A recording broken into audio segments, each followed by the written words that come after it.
lakas, pangako mo'y yaman kong tunay. Pag-asa ko'y tanging sa'yo, pag-ibig mo'y higit pa sa buhay.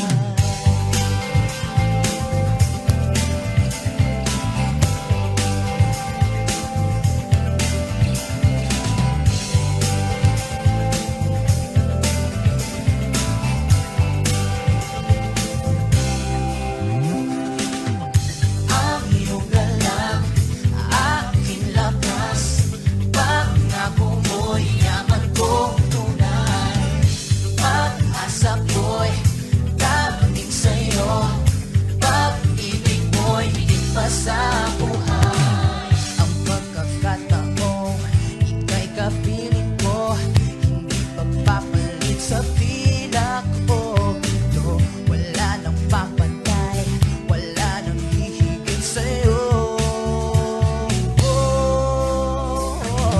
Sa aking pagsamba, alay kailanpaman, karapat-dapat at sapat ng dahilan. Wala nang papantay, wala nang hihigit sa'yo.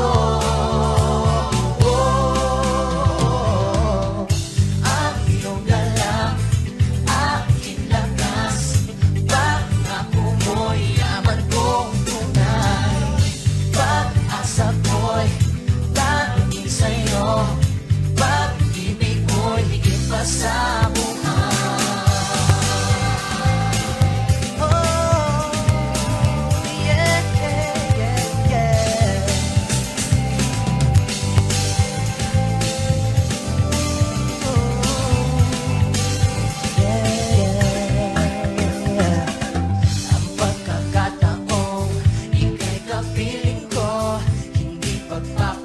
Sa pilak o ginto, wala nang papantay, wala nang hihigit sa'yo. Sa aking pagsamba, alay kailanpaman, karapat-dapat at sapat ng dahilan. Wala nang papantay, wala nang hihigit sa'yo.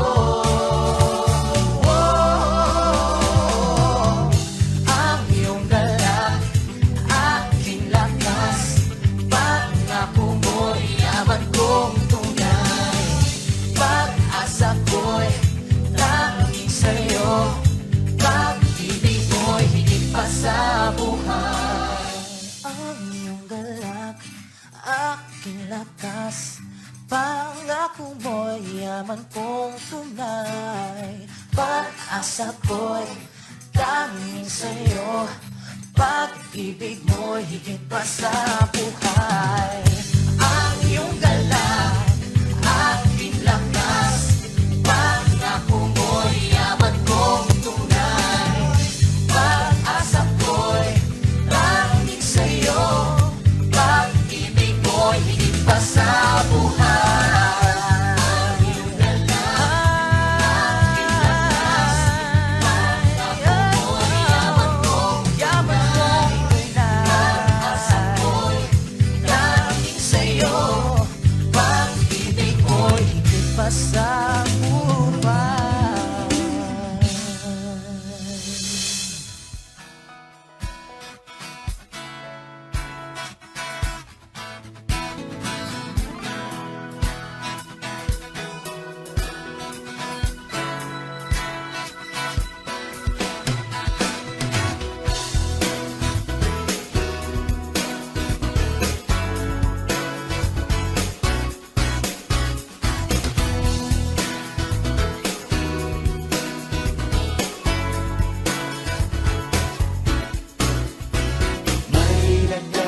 Sadyang kakaiba tawa, di maipaliwanag. Sa puso ay umaapaw, kaligayahang di ko maisalarawan.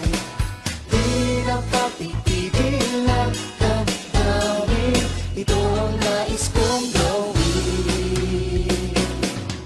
Ang mag-uli sa'yo ng buong puso ko, at mag-iwan sa kabuhian mo. Mag-alay ng sayaw, lumundag sumigaw, o Panginoon ito ang nais ko. Ang awitan kita sa aking pagsamba, at sa tuwing ay luwalhatiin ka. Magpakailan pa man, di mawalay sa'yo, o Panginoon ito ang nais ko.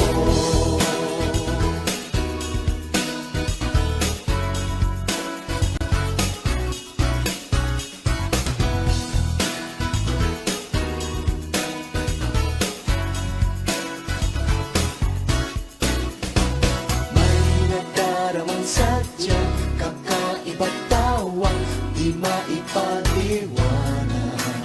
Sa puso ay umaapaw kaligayahang di ko maisalawan. Di na patitigil ang damdamin, ito ang nais kong gawin. Ang magpuri sa'yo ng buong puso ko, magdiwang sa kabutihan mo. Mag-alay ng sayaw, lumundag sumigaw, o Panginoon ito ang nais ko. Ang awitan kita sa aking pagsamba, at sa tuwin ay luwalhatiin ka. Magpakailan pa man, di mawalay sa'yo, o Panginoon ito ang nais ko.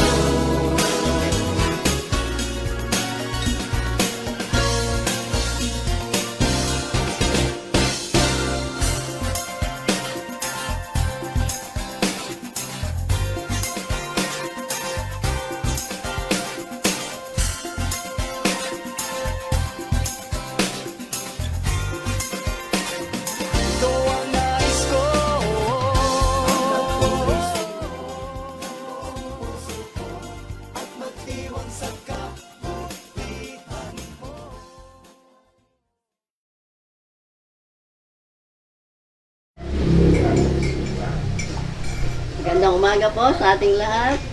CDC family, buwan ng ating anibersaryo ng ating simbahan.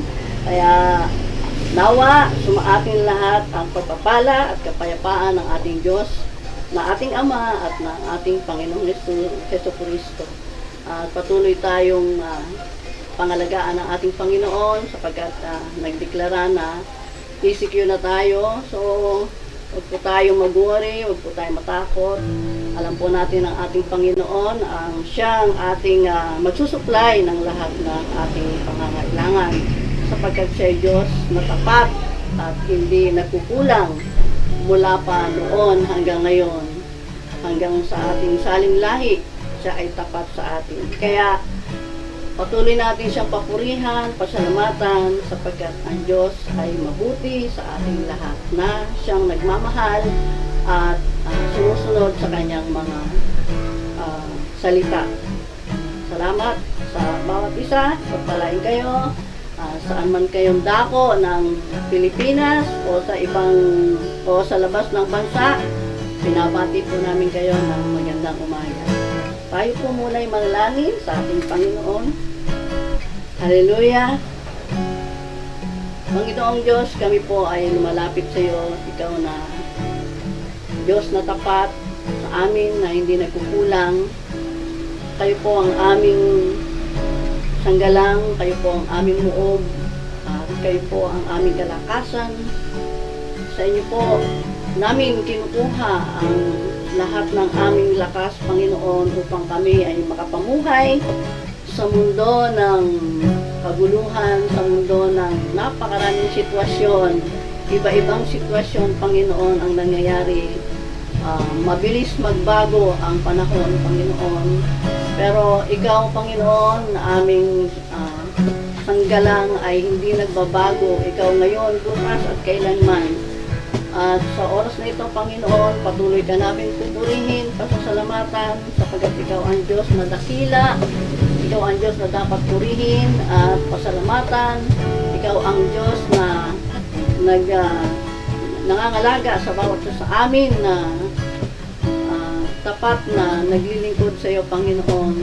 Nawa, patuloy mo kami ingatan, kalingain, Panginoon, sa lahat na ang aming gagawin, sa lahat na aming pupuntahan. Kayo po ang aming kasama.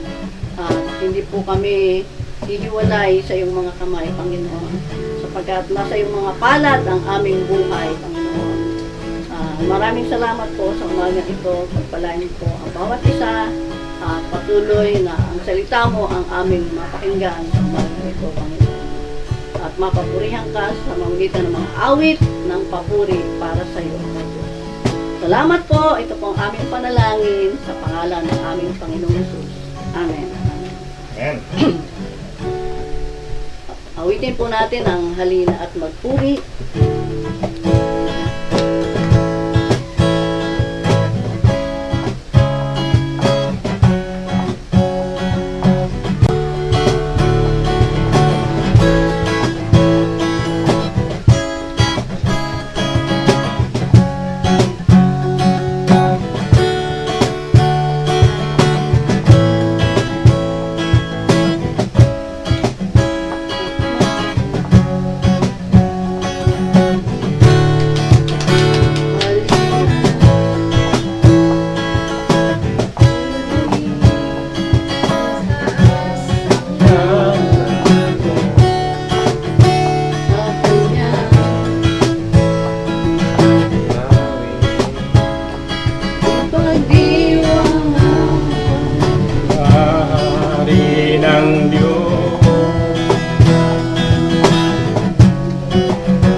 Mapabilang sa kanyang kaharian.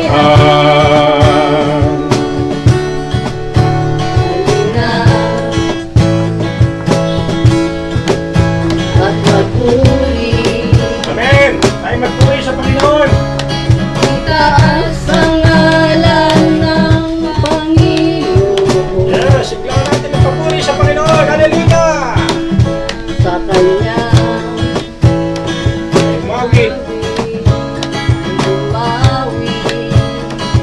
paliwang ang Kahari ng Diyos! luluhod ang sandaigdigan, ang mga langit at lupa. Si Jesus ay papahayag, siya ay Diyos na dakila.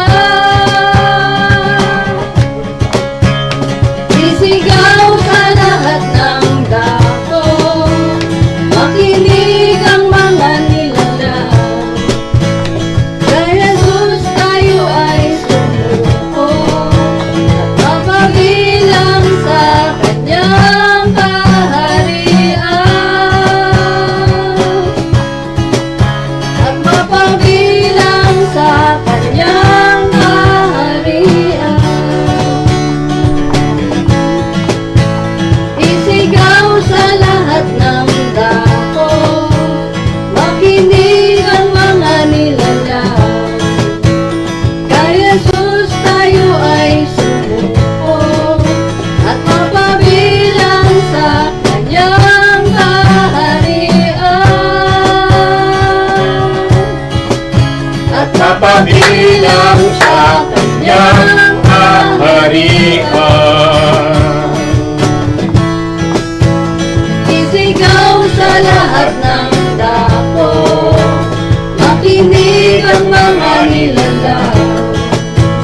Kay Jesus tayo ay sumuko, at mapabilang sa kanyang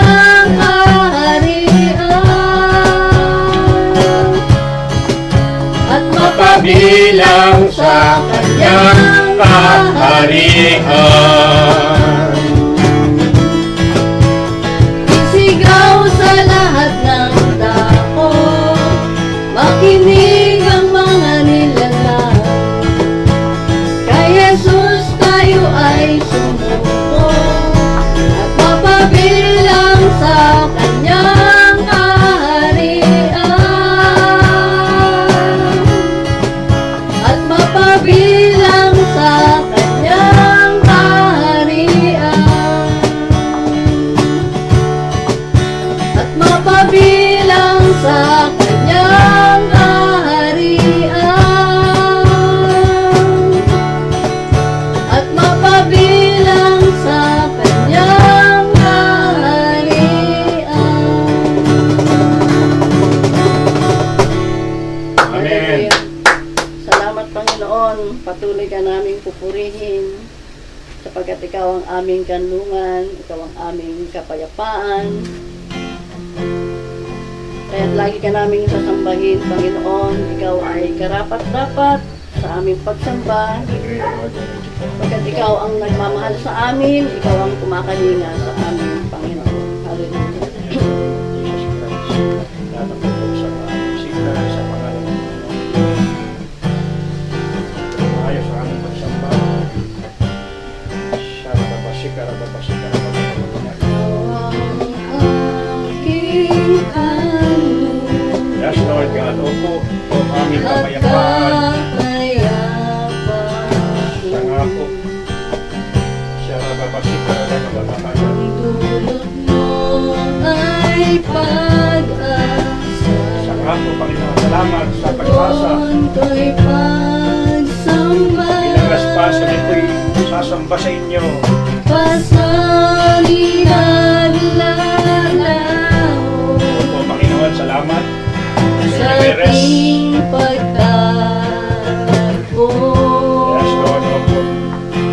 Ang buong puso at buhay sa'yo iaalay. Diyos, ikaw nga'y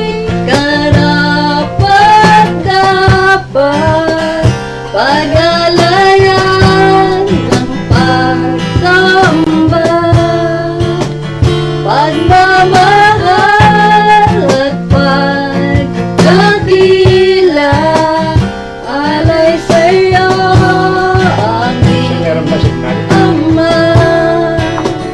Diyos, ikaw nga'y karapat-dapat, pag-alayan ng pagsamba,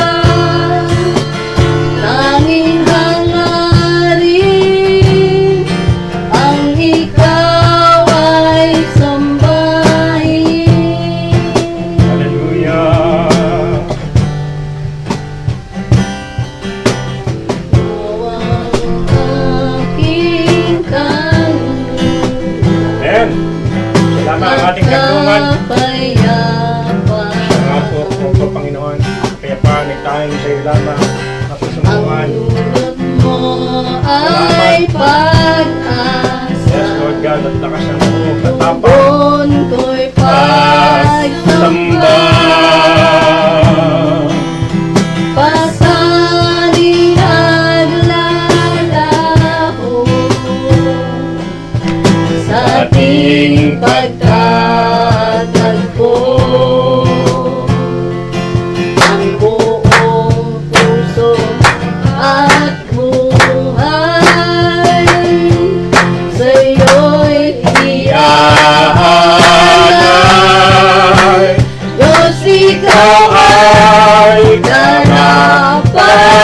karapat-dapat, pag-alayan ng pagsamba, pagmamahal at pagkakila, alay sa'yo aming Ama. Diyos, ikaw nga'y karapat-dapat, pag-alayan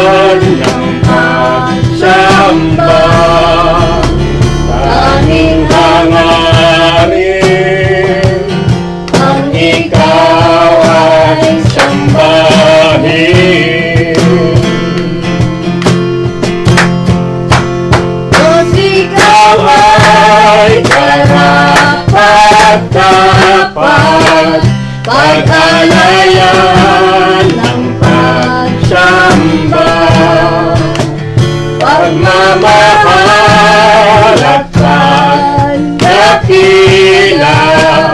alay sa'yo aming Ama.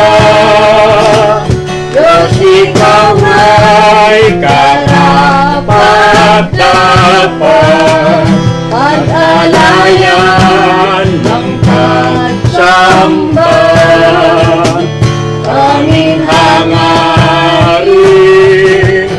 ang ikaw ay sambahin. Diyos, ikaw ay karapat-dapat pag-alayan ng pagsamba, pagmamahal at pagdakila, alay sa'yo aming Ama. Diyos, ikaw ay karapat-dapat pag-alayan ng pagsamba, Tanging hangarin ang ikaw ay sambahin.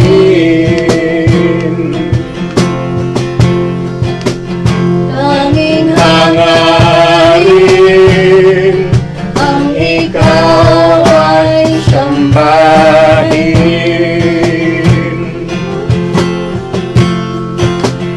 tanging hangarin ang Ikaw ay sambahin.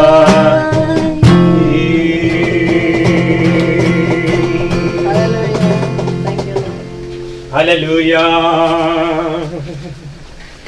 Luluwalhatiin ka, Panginoon. Hallelujah.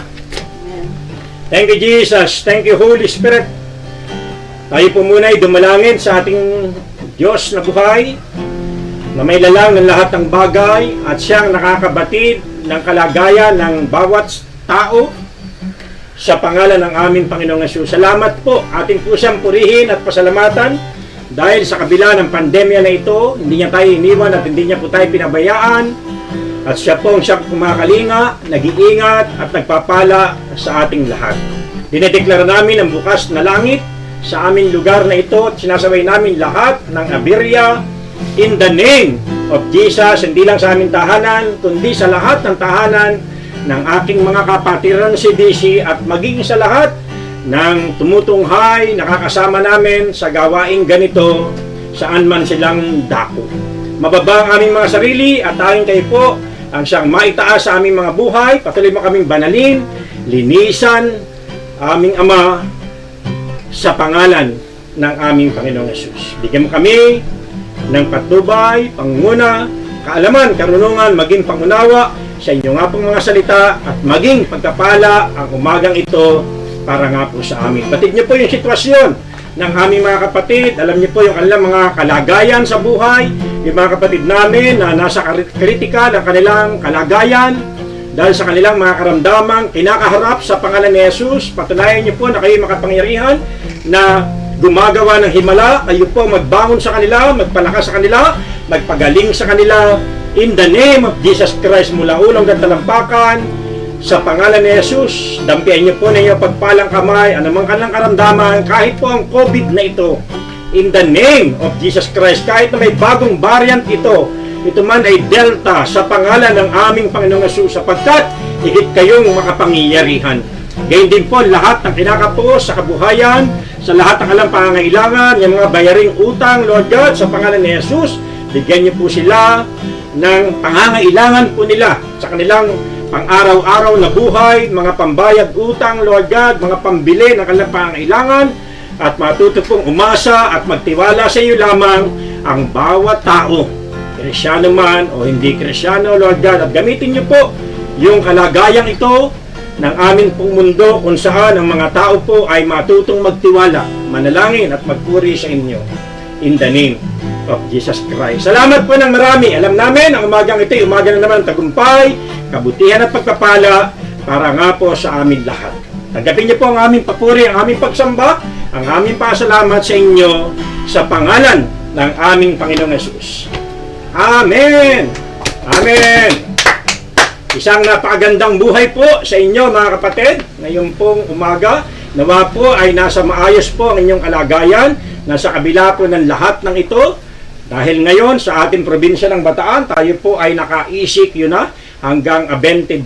Ano po, sa kabila ng lahat ng ito, tayo pa rin po ay kumbaga magsamantala ng pagkakataon na tayo po ay nasa loob ng ating mga tahanan para kausapin ang ating Diyos, ipagkatiwala sa Diyos ang ating kalagayan, manalangin tayo, magbasa tayo ng Biblia, magpalakasan tayo sa loob ng ating pong mga tahanan. At maging pagkapala pa rin po ang ating mga buhay. Alam ko po, ang inyong pong mga suliraning, mga dinadala, ang ating mga kabigatan. Ano po, sa halip na tayo po ay sabihin natin malungkot, magreklamo at magsalita ng mga negatibo, matuto pa rin po tayo magpasalamat sa Panginoon at ipanalangin po yung ating pong mga butihing mga leaders. Ano po, sa ating bansa, sa ating probinsya, sa ating bayan, sa ating city, sa atin pong mga barangay na po nasalay samahan at patuloy ng kalusugan ang maghari po sa kanilang nga pong mga buhay. Na po, purihin po ang dakilang Diyos. Okay, ang ating tema ngayong buwang ito sa ating pong buwan na anibersaryo. Ako po ay kalawalang pastor na magsasalita sa inyo. Nauna na po si Pastor Dan, sunod po ako, sunod po sa sunod na linggo is Kuya Ambi, Pastor Ambi, Pastor Jimmy, at si Pastor Obet. Yun, medyo nadulo po si Pastor Obet. Na po, purihin po ang dakilang Diyos. My God is mighty to save. Ibig sabihin, ang Diyos po natin ay makapangyarihang nagliligtas. Tumungo po tayo sa atin pong teksto na pag-aaralan dito po sa Acts 16:24 hanggang 36. Samahan niyo po akong bumasa rito. Ipinasok sila ng bantay sa kaloob-looban ng bilangguan at ipinangaw ang mga paa. Na maghahating gabi na, sina Pablo at Silas ay nanalangin at umawit ng mga himno at nakikinig naman ng ibang mga bilanggo. Di kaginsa-ginsay lumindol ng napakalakas. So, ano kayang intensity ito? 7, 8, 9, 10. Ano pat nayanig pati ang mga pundasyon ng bilangguan, pagdakay nabuksan ng mga pinto at nakalag ang mga tanikala ng mga bilanggo. Sa 27, napabalikwas ang bantay bilangguan nang makitang bukas ang mga pinto na walang nagbukas. Hinugot ang kanyang tabak at tangkang magpakamatay sa akalang nakatakas ang mga bilanggo. Ganyan ang mga taong hindi kumikilala sa Diyos. Sa halip na harapin ang problema ay nagsisuicide, nagtatangka magpakamatay. Naku, daanan natin yan mamaya. Ngunit sumigaw si Pablo, huwag mong saktan ang iyong sarili.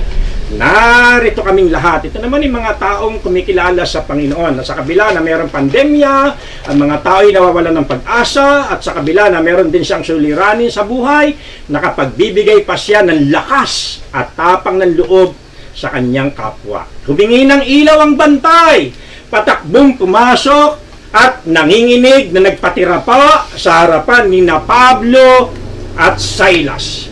Nilabas niya mga ito at sinabi, mga Ginoo, ano po ang dapat kong gawin upang ako'y maligtas? So ito po ay napakagandang tanong. Ano po, na dapat sana ay tinatanong ng napakararaming tao sa kasalukuyan sa buong mundo.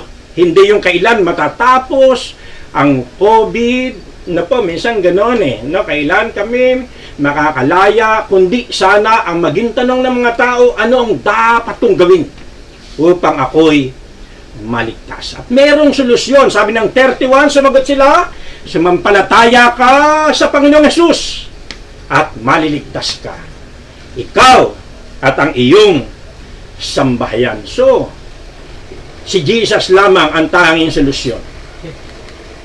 At ang salita ng Panginoon ay ipinahayag nila sa Kanya at sa lahat ng nasa kanyang bahay, ng gabi ring iyon, hinugasan ng bantay ang kanilang mga sugat at nagpabautismo siya pati ang buo niyang sambahayan.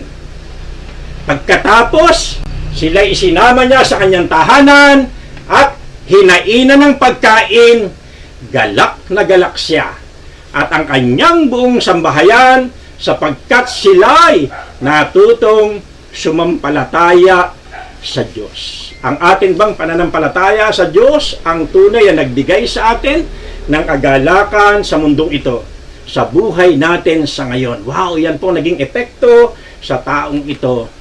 Hinaumagahan, inutusan ng mga pinuno ng lungsod ang mga kawal na palayain sina Pablo at Silas at sinabi naman ito ng bantay bilangguan kay Pablo, ipinag-utos po ng mga pinunong palayain na kayo, lumabas na kayo at humayong payapa, wika niya. Nawa ang mga salita pong ito na atin pong pag-aaralan ay maging pagpapala sa atin pong lahat ngayon nga pong umaga o hanggang sa ilang araw. Naka-record naman po ito. Nawa ito po maging pagpapala sa bawat sinuman na makakapanood o makakarinig ng atin pong mensahe. So ito pong ating binasa ay totoo pong pangyayari. Hindi lamang po ito basta kwento. Ang background po ng kwentong ito, si Pablo po at Silas ay tumungo ng Pilipos para lamang po sila mangaral ng salita ng atin pong Panginoong Diyos bilang pagsunod sa kagustuhan ng ating Diyos na sila po'y mangaral. At sa lugar po ng Pilipos, nung nahando na po sila, naka-encounter po sila ng isang babae na inaalihan na masamang espiritu, pero siya po'y nakapanguhula. Dahil po sa evil spirit, siya po ay nagkakaroon ng karunungan at kapangyarihan, humula, at matapos niyang mahulaan, ang mga tao na kanyang hinulaan ay binabayaran. Ang batang ito, ang kababaihang iyon, na kabataan ay, ano po siya, meron siyang mga Panginoon. Hawak po siya ng mga tinatawag na sindikato. Ano po, yun po yung, kaya doon po kumikilala ito pong mga sindikato kapag nakapanghula, ito pong babae. At siya po ay sunod ng sunod kina Pablo at Silas na kanyang sinasabi, nangangaral ang mga taong ito, sila ay lingkod ng Diyos ng buhay. No, ang diablo talaga kilala niya ang tunay na lingkod ng Diyos. Sila ay nangangaral sa inyo kung papaano kayo maliligtas. At maraming araw na puraw, sabi diyan, hindi ko lang po binasa, sa 23 pababa, yun po yung istorya na kinikwento ko sa inyo. At maraming araw puraw na siya po ay nangungulit. At dumating po yung time na nakadidistract na ang babaeng ito. Kaya sa inis nito pong si Pablo, siya po'y hinarap at inutusan ng masamang espiritu sa katawan ng babae at sinabi, lumabas ka. Lumayas ka. At agad-agad mga kapatid, lumayas ang evil spirit sa katawan ng babae. So, ano na siya? Deliver ang babae, mga kapatid. Pero, ano po yung nangyari sa kanila? Dahil nawala na nga po yung kapangyarihan ng babae, natural, mawawala na rin po ang, sabi nga, pinagkakakitaan ng mga may hawak sa kanyang tinatawag na mga Panginoon niya. Ano po? Kaya ang ginawa nila, sa galit din, dinaluhong nila, ito pong si Pablo, kinaladkad, dinala sa liwasang bayan. Pag sinabing liwasang bayan, para po yung plaza, at napakarami pong mga tao doon, at agad pinagkalimpupunan ng mga tao. Ito pong si Pablo, binugbog, at nireport po nito pong mga Panginoon ng babaeng iyon sa mga pinuno ng lugar po na iyon na sila po raw ay nanggugulo. Hindi pa nililitis ang ginawa po ng mga pinuno, siya po ay pinahagupit ng ilang ulit. Mga kapatid, pinahagupit, pinalo po sila, sinaktan po sila, ginulpi po sila. At bukod po doon, sila po ay ibinilanggo. Imagine, mga kapatid, wala pong ginagawang kasalanan si Pablo at Silas, nangangaral lang naman sila ng mabuting balita, nagpapalayas lang naman sila na masamang espiritu, mga kapatid, pero ang epekto nito, sila po'y nabugbog, nahagupit, hanggang sila po'y ikinulong, sabi ng verse 24, sa kaloob-looban o kaduluduluhan ng bilangguan. Pero alam po ninyo, nang sila po ay nasa kulungan, something great happened. May maganda pong nangyari sa kanila. May ginawa si Lord na matindi sa kanila. Minsan, ina-allow po o inahayaan ng Panginoon na mangyari sa atin yung isang bagay na hindi po natin inaasahan, yung pala may gustong ipapakitang himala at nakamamanghang mga bagay ang atin pong Panginoon. Agree po ba kayo dyan, mga kapatid? So, may layunin pala ang Diyos. Tayo po ngayon ay nasa ECQ, naniniwala ko na meron pong mabubuting bagay pa rin tayong makikita o mararanasan na gagawin ng Panginoon sa atin pong lahat. Tama po ba?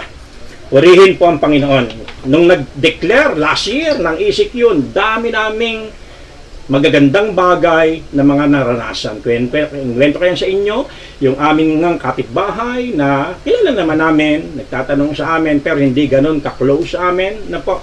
Pero nung panahon na yon, siya po ginamit ng Panginoon para marami po kami mga pagkapalang matanggap. At gayon din po sa iba pang mga bagay. So, laging may layunin ng ating Panginoon. So, sa lugar na yan, mga kapatid, sila po'y nakapag-share ng salita ng Diyos. Tapos po nun, ang nangyari, sila po ay binugbog, hinagupit, at ibinilanggo. Pero, ang effect nito, mga kapatid, sa bilangguan, ang mga bilanggo ay nakarinig ng gospel. Sila po'y nakalaya, ang bantay bilangguan, at ang kanyang pamilya ay nakakilala sa ating Panginoong Diyos. Sa palagay nyo, kung hindi nakulong si Pablo at Silas, ang mga bilanggo malamang mapahamak.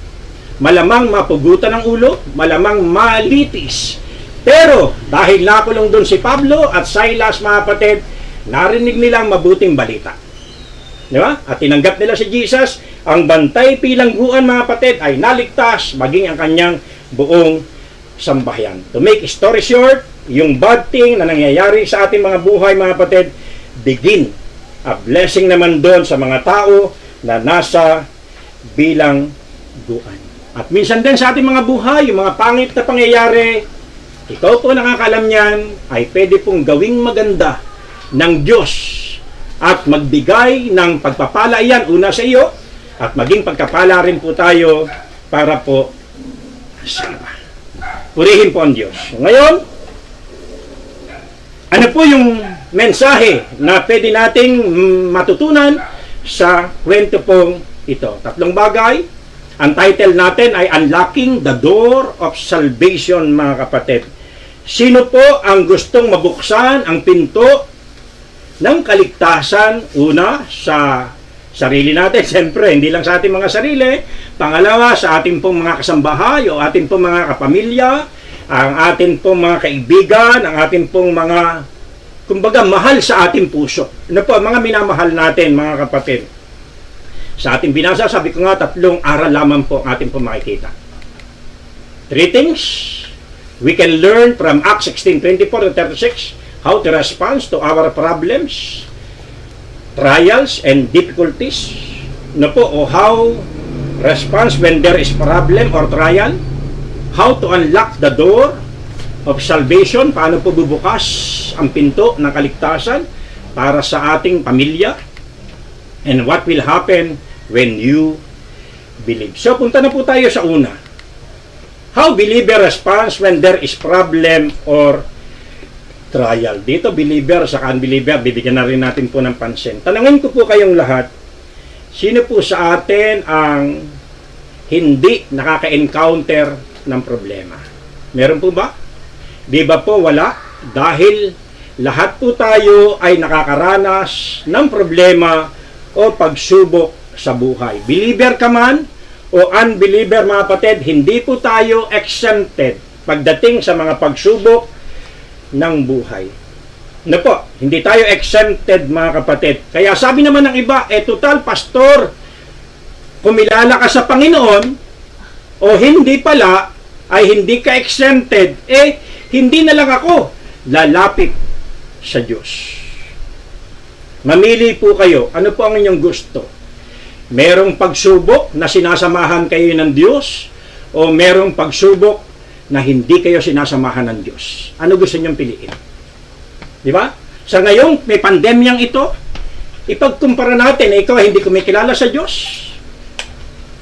o kumikilala sa Diyos. Ano pipiliin mo? Ano mas maganda sa panahong ganito?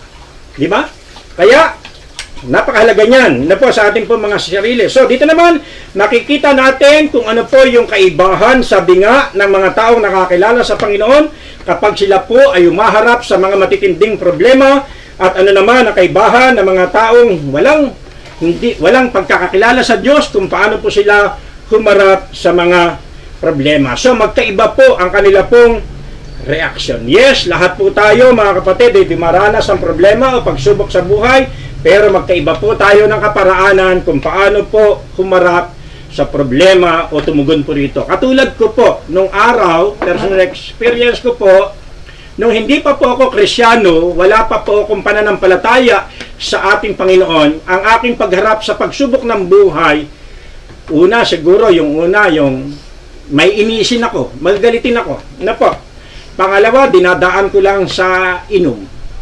Ano po? O kaya, nag-iisip ako ng masama sa akin pong kapwa. Yan po yung aking mga reaction noon.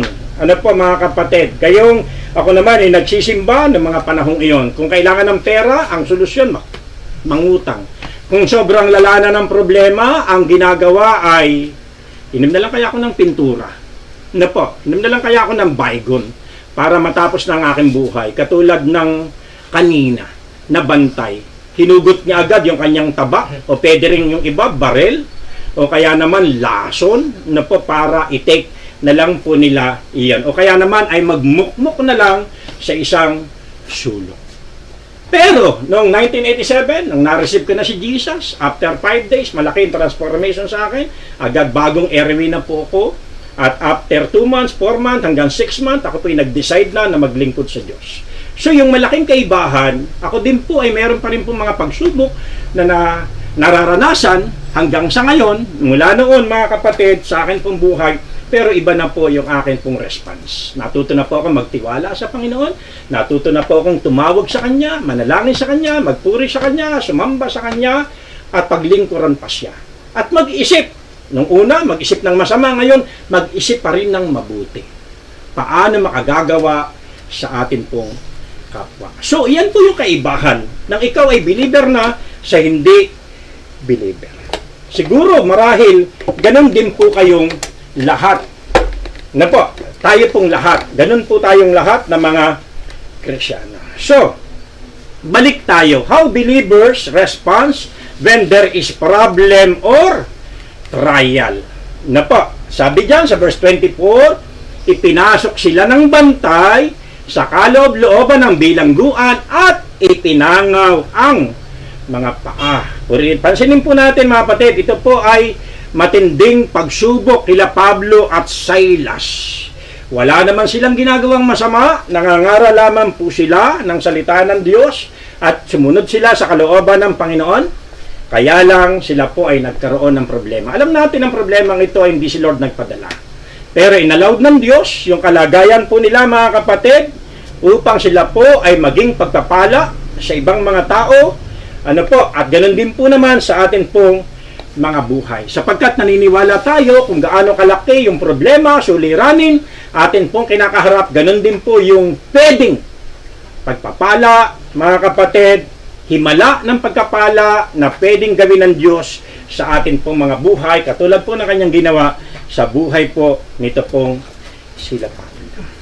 Saan po raw sila dinala? Doon po raw sa kaduluduluhan ng bilangguan. Ang mga bilangguan noon, kumpara sa ngayon mga kapatid, ngayon nga yung bilangguan, medyo may aircon pa pagka ikaw ay sabihin natin kilalang tao, politiko, no? Pagka nabilanggo, naka-aircon pa. Yung iba nga, minsan may chicks pa. No? Pero noon, mga kapatid, para lang po yung hinukay. Para lang po yung hinukay at talagang madilim. At siyempre, kung madilim yan, marahil may ipis, may daga, may amoy. Doon po dinala at ipinangaw pa po ang mga paa nito pong si Pablo at Silas. At marami din pong bilanggo sa panahong iyon. So, para silang tinatawag na Bartolina. Para po silang binartolina, mga kapatid. At tinadena po ang kanilang mga now, mga kapatid, kung tayo po ay nasa ganong sitwasyon, ang tanong, sila Pablo hindi nag-give up. Ikaw ba ay mag-give up? Di ba? Ikaw ba ay mag-give up? Sapagkat, ang sabi ng iba, Lord, kung kailan pa naman ako nakakilala sa inyo, saka dumating sa akin ang ganito. Noong wala ko sa iyo, wala sa akin. Hindi ko naranasan yung ganitong mga bagay. May naka-experience na po ba sa inyo ng ganyan? So, paano nang maghahating gabi na? Kunin natin muna yung salitang maghahating gabi na. Ano ba yung midnight yan? Ano ba yung pinakamadilim na gabi? So, iyan yung alas 12 ng gabi. Alas 12 ng gabi hanggang alas 2 marahil.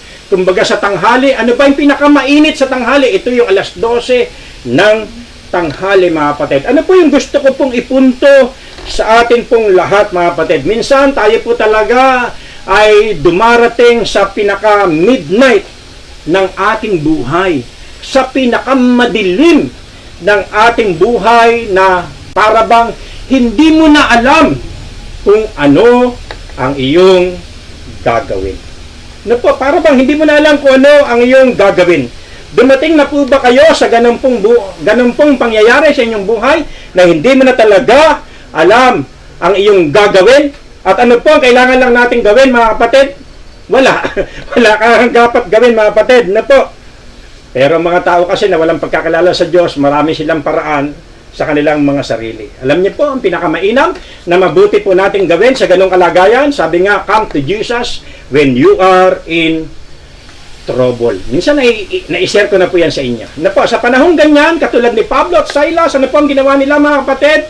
Sila po ay tumawag sa atin pong Panginoong Diyos. Puntahan uli natin. Anong ginawa nila kanina? Sina Pablo at Silas ay nanalangin at umawit ng mga himno at nakikinig naman ang ibang mga bilanggo. So, ang mga mananampalataya pala, kapag sila ay dumaranas ng mga pagsubok, number 1, they trust in the Lord through prayer and praising God. Ano po ang dapat natin gawin? Matuto tayong magtiwala, tumawag sa Kanya, at magpuri sa ating Diyos. Ngayong ECQ tayo, mga kapatid, ito po ang ating dapat gawin, magtiwala lang sa Panginoon. Ipanalangin natin mga lumalabas nating mga kasama, na sila po'y lumabas na walang sakit, babalik silang walang sakit. Manalangin tayo sa Panginoon na ma-resolve ito. Sa halip na tayo magreklamo at magsalita ng hindi po maganda. At magpuri tayo, magsumamba tayo, at magpasalamat tayo sa ating Panginoon. Yung karanasan ni Cecil, balikan ko lang po yung kwentong iyon. Nung nasa bingit po siya ng kamatayan at sinabihan na po ako ng doktor na mamili kung sino ba ang gusto kong mabuhay, yung nanay ba o yung aking anak na si IJ. Alam niyo, mga kapatid, nung marinig ko po iyon, ang una kong reaksyon, bagamat may nagsabi na gawaan niyo ng paraang mabuhay yung nanay, gawaan niyo ng paraang mabuhay yung bata, ang sabi niya, eto yung tatay, kunin niyo. Pero nung marinig ko yung, mga kapatid, agad po kong umalis.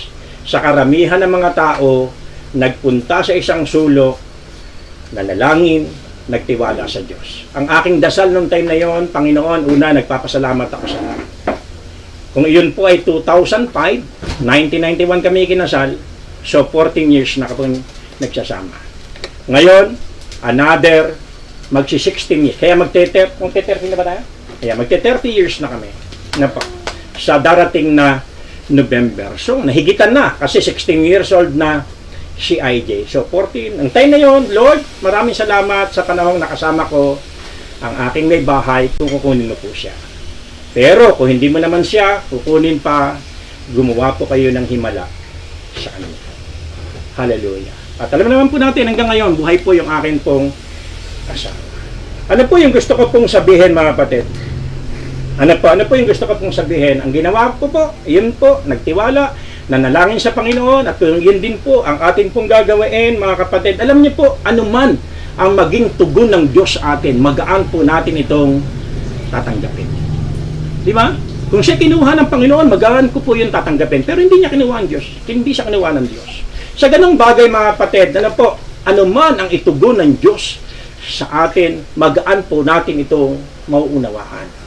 At magiging magaan po natin itong tanggapin. Kasi tayo po'y nagtitiwala, nananalangin, nagpupuri, at sumasamba sa ating Panginoon. Amen po ba? Kung kayo po'y mag-agree po kayo dyan. Hallelujah. Sabihin nyo nga po sa inyong mga kasama, sa inyong mga tahanan yan, mga kapatid, na po, kung magaan, na po, kung tayo po'y matututong magtiwala, mga kapatid, lagi po natin tandaan, may gagawin po ang Diyos. Di ba may awit tayo? May gagawin ng Diyos, may gagawin ng Diyos, may gagawin ng Diyos sa buhay mo, sa buhay ko, di ba?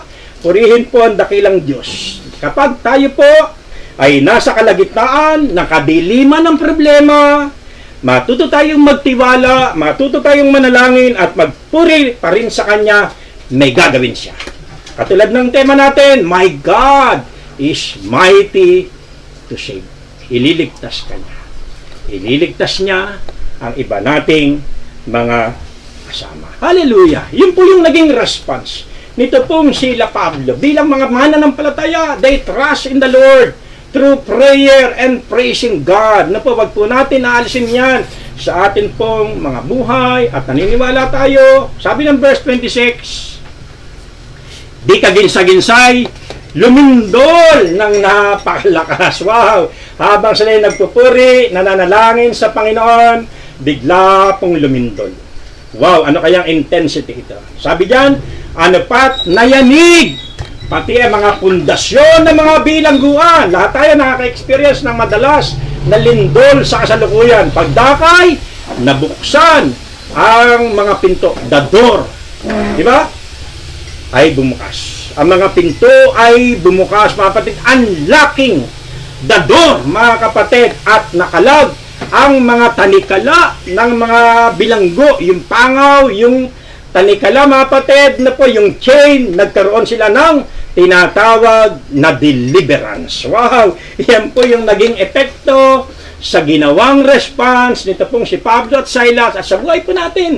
Ganon din po ang pwede po nating maranasan sa sandali na tayo po ay nagtitiwala, nagpupuri at sumasamba sa ating Panginoon. Bubuksan niya mga pinto, bubuksan niya, aalisin niya, kakalagan niya yung mga tanikala, mga kapatid, na mga negatibo, mga kapatid, mga bisyo, mga karamdaman, kahirapan, anumang mga bagay na atin pong nararanasan. Sabi ko nga, grabe, ano kaya ang inawit nila na nagpalindol?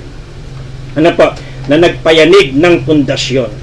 So, maaaring tayo po ay bilanggo ng kabiguan, bilanggo ng problema, bilanggo ng napakatinding paghihirap, o bilanggo ng karamdaman, bilanggo ng kakapusan, bilanggo ng takot, bilanggo ng pagpapaalala, pag-aalala, lalo na ngayon, tayo po ngayon ay naka-ECQ, mga kapatid. Ano po? Kapag tayo ay tumawag sa Panginoon, pwede niyang tanggalin ang mga chain sa atin pong mga buhay. Pwede niyang ibukas ang ating mga pinto, mga kapatid, na po, at bigyan tayo ng pagkapala at tayo po'y ilabas sa atin pong mga kalagayan. Again, mga kapatid, tayo po'y magtiwala sa Panginoon, manalangin at pagpuri sa Kanya, at pwede niyang yanigin ang anumang kadiliman. At gagawa siya ng paraan upang tayo po ay makalaya sa atin pong mga kalagayan. Amen po ba? Amen. Hallelujah! Alam po natin, mga kapatid, sa kabila sa ngayon, may ilan tayo, mga kapatid, na ang isa nga po, si Nanay Sirgila, ay kinuwanan ng ating Panginoon. Praise God, glory to God. Sapagkat hanggang doon na lang, sabi ko nga na ako'y nag-share sa kanila, walang may gusto nito, kundi ang atin pong Panginoong Diyos. Yung mga panahon pala na nagsasabi ang inyong ina na siya ay pagdating ng 80, going full-time na siya kay Lord. Ano po, sabi ko sa kanya, naglilingkod naman na kayo sa Panginoon. Yun pala, yun po ay pamamaalam na. Nakapagdating ng 80, July 1, nung siya po humingi ng gamot sa kanya pong bunsong anak na babae. Ano po, at July 3, nung siya po in-ECG, wala naman, hanggang sa siya po ay July 5 yata po yun, nung siya po CT scan, ano po, in X-ray, may nakitang bukol, at after na kanyang birthday, July 9, siya po ay binayopsy, yung bukol na yon dila sa Pampanga, yung pala ay cancer na. At kalaunan, stage 4 na. At August 5, nung siya po ay binawi ng Panginoon. So, ang ganda na lang, kanya pong buhay. At payapa na rin po yung tinanggap ng kanya pong mga mahal sa buhay. Ano po? At meron din po tayong kapatid, like Kuya Bernie, ano po, kaya natin ipinapanalangin, ano po, paglaban po siya sa kanya pong karamdaman, patuloy lamang po natin siyang ipanalangin sa kanyang kalagayan na iyon. Siya po'y malapit sa atin, mahal po natin siya mga kapatid, ang kanyang pamilya, panalangin po natin, ano po, pagkatiwala natin sila Ate Brenda, si Jenny, ano po, purihin po ang dakilang Diyos, at iba natin mga kapatid na, siyempre, malapit kay Kuya Bernie, ano po, like sila Ate Weng, sila Kuya Boyong, ano po, yung mga yan. At marami pa tayo mga kapatid na nasa ganun pong kalagayan. At minsan dumarating tayo na para bang hindi natin alam ang solusyon. Na po, maliban lumapit po tayo sa Diyos. Mga kapatid, pero may pag-asa pa pala. Para makaalis tayo doon, patuloy tayong tumawag sa Panginoon. At kapag kumilos po ang Diyos, aalisin niya tayo sa ganong kalagayan o sitwasyon, ano po, na atin pong daraanan. God will provide a solution. After na mayanig ang pundasyon, literal po mga kapatid, na nabuksan ang mga pinto at nakalag ang mga tanikala. Ang pagkapangaw nila Pablo at Silas doon po sa bilangguan. Kung kayang gawin yun ng Diyos noon, pwede niyang gawin din iyon sa mga buhay natin sa ngayon. Na pwede pa rin pong maraming mga pintong magbukas sa atin pong mga buhay. Amen po ba? Una, yung tinatawag na door of opportunity para sa ating mga trabaho. Marami pong opportunity. Kung nawala ka ng trabaho, marami pa pong opportunity. Kung merong financial difficulties, pwede pa rin po natin maranasan ang provision ng ating Panginoon. Kung tayo po ay nasa malubhang kalagayan ng karamdaman mga kapatid, pwede pa rin po tayo makatamo ng himala at kagalingan mula po sa ating Diyos. So si Paul at si Pablo mga kapatid, ipinagkatiwala lamang nila ang kanilang mga buhay sa Panginoon at hindi po sila pinabayaan ng Diyos. Mga kapatid, yan po ang challenge ko po sa inyo at sa lahat po na makakapakinig para po sa atin sa mensaheng ito. Matuto lang tayo magtiwala, manalangin at magpuri sa Kanya. Mararanasan po natin yung pagkilos ng Diyos sa ating pong mga buhay. Actually, hanggang sa ngayon, naranasan naman po natin ang pagkilos ng ating pong Panginoon. Kaya wala pong susuko o bibigay sa atin. Dahil sila Pablo, karanasan na po nila na laging kumikilos ang Diyos sa kanilang buhay. Panibagong karanasan na naman na maganda naman ang kanilang intensyon. Nangaral lamang po nila sila pero binugbog, hinagupit at ibinilanggo pa. Pero ang reaction po nila, hindi po nila sinisi. Hindi po nila kinwestiyon ng Diyos. Sa halip, ang sinabi nila, sila po ay nagpuri, nagpasalamat, nanalangin pa rin, nagtiwala sa ating pong Panginoon. So, yan pa rin po yung ating pong dapat gawin. Verse 27. Mga kapatid, punta po tayo rito.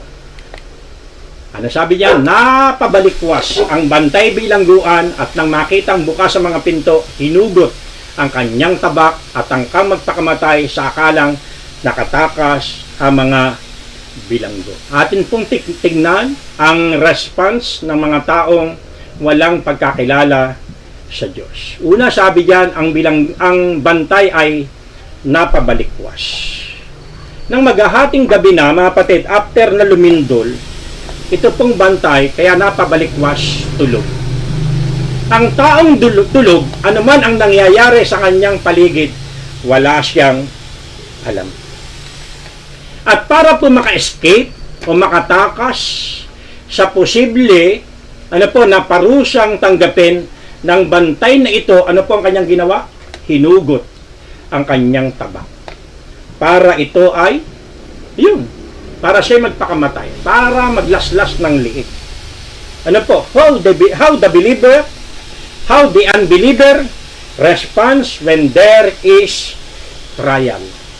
They want to escape to their problem by committing suicide. Iyan po.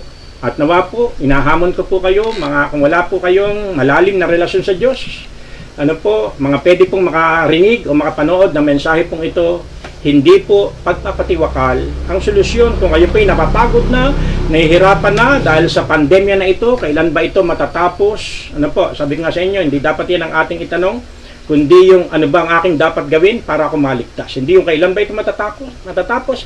Kasi napakalaga na magkaroon tayo ng katiyakan ng kaligtasan sa ating panahon sa ngayon. So, iyan po yung reaction nito pong bantay. At sasabihin ko po sa inyo, 1 Corinthians 10:13, wala pang pagsubok na dumating sa atin na hindi dinanas ng lahat ng tao, at tapat po ang Diyos na hindi niya tayo susubukin sa hindi natin kaya, at kung hindi po natin kaya, bibigyan pa rin po tayo ng lakas ng Diyos para ma-overcome natin o makalabas tayo sa mga pagsubok na iyan. So ano po ang ginawa ng bantay? Hinugot niya ang kanyang tabak at siya po ay magpapatiwakal. Iyan po yung pinakamadaling paraan ng mga taong walang relasyon sa Diyos. Ang sila po ay magpatiwakal. Ang tapusin na ang kanilang buhay. Ang iba naman, dahil nawalan na sila ng drive sa kanilang buhay, anong ginagawa? Painom-inom na lang.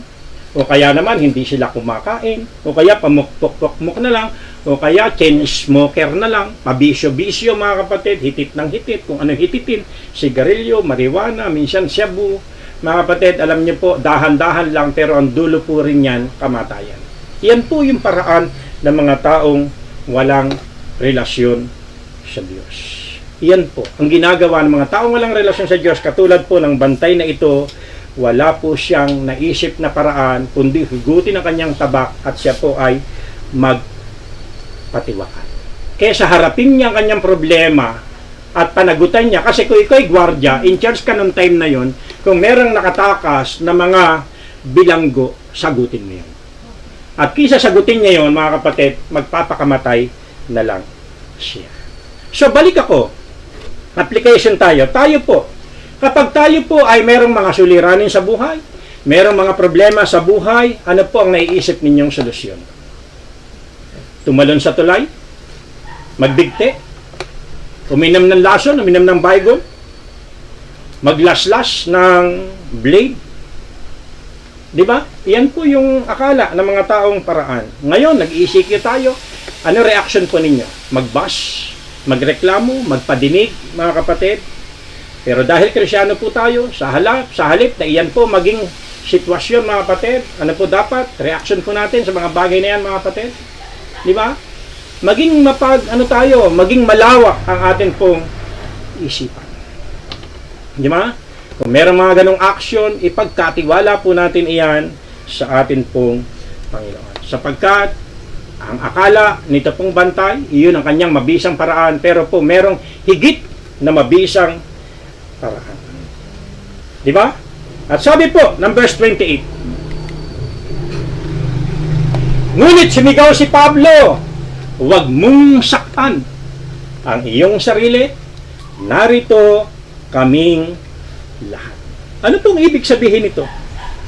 Ang mga tao po pala na nakakilala sa Panginoon, kahit na siya may problema, kahit na mayroong pandemya, kahit na tayo ECQ, mga kapatid, na naranasan naman iyan ng marami sa ngayon, sila pa rin po yung mga taong nakapagbibigay ng pag-asa sa mga taong nawawalan ng pag-asa, sa mga taong merong problema. Tama po ba? Yan po ang kaibahan po natin sa ngayon, mga kapatid. Ang ganda po nito. Pwede ba sabihin natin po yan sa ating mga kasama sa loob ng ating tahanan? With feelings, huwag mong saktan ang iyong sarili. Narito kaming lahat, nakapamilya mo. Di ba? Di ba? Narito ako. Wow! Di ba? With feeling, mga kapatid, sabihin mo yan. Kung merong parang bang nawawala ng pag-asa sa loob ng iyong bahay, sabihin mo yan, narito ako. Handang tumulong sa iyo. Di ba? Yan po dapat yung inuugali pa rin po natin bilang mga totoong Kristiyano, mga kapatid. Ano po? Na nakapagbibigay pa rin po tayo ng pag-asa, handa tayong sumunod sa anumang protocol, ipanalangin natin ng walang sawa yung mga leaders po natin na po sa kanilang pamamahala na sila'y tulungan ng ating Panginoon, na sila po'y maging ligtas. Na po, na sila po'y maging ligtas, mga kapatid, sa kanila pong mga ginagawa. Tama po ba? Purihin po ang Panginoon. May problema din tayo, affected din tayo, mga kapatid, pero nakapagpapalakas pa rin po tayo ng tao. Bakit? Kasama natin kasi ang Diyos. Wow! Hindi tayo natatakot, ka mga tayo natatakot at nag-aalala, lumalabas pa rin tayo na hindi tayo natatakot kasi alam naman natin kung saan tayo pupunta. Sakaling tayo po'y tamaan ng COVID, so graduate na tayo, tapos na ang buhay. Di ba? Pero hindi tayo natatakot, hindi tayo nag-aalala kasi kasama natin ang Diyos. At kahit tayo magkaroon ng karamdaman na yung mga kapatid, pwede po tayong tulungan ng ating pong Panginoon. Amen po ba? Hallelujah! Purihin po ang dakilang Diyos. Pero kung wala ka sa Panginoon, mga kapatid, alam niyo po, maaaring tugon natin, bahala ka na sa problema mo. May problema din ako. Kanya-kanyang lutas na lang tayo. Yan po yan. Pero iba, mga kapatid, may problema tayo, may problema sila, pero tayo, kaya pa rin nating magbigay ng tulong at pag-asa sa kanilang lahat. Amen po ba? Purihin po ang dakilang Diyos. Katulad ni Pablo, mga kapatid, may problema rin sila. Pwede po sa kanilang kalagayan, sila pilitisin at maging reaction po, maging hatol po ay sila po ay parusahan.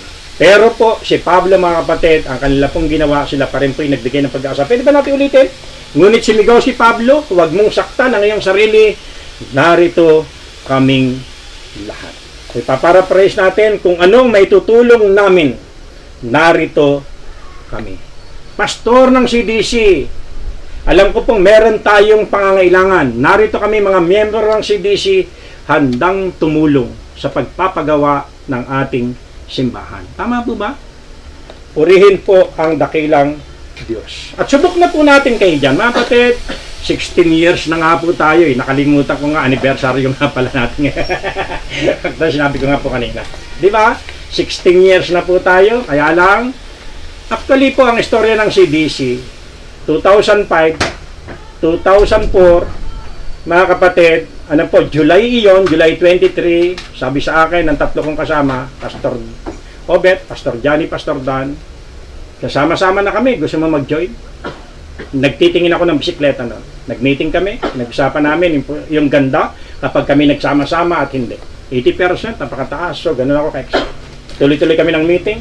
November, December, nagpatikim ng interfellowship pagdating ng January 2, 2005. Tuloy-tuloy na po yun. Pagdating ng January 16, yun na po yung ating pirmahan. Bisita po natin si Bishop Jonel Milan. At hanggang sa ngayon, tuloy-tuloy na po yun. So kaya, nung unang mga taon, 2 hanggang 3, tuwing January po tayo nagse-celebrate ng ating anniversary.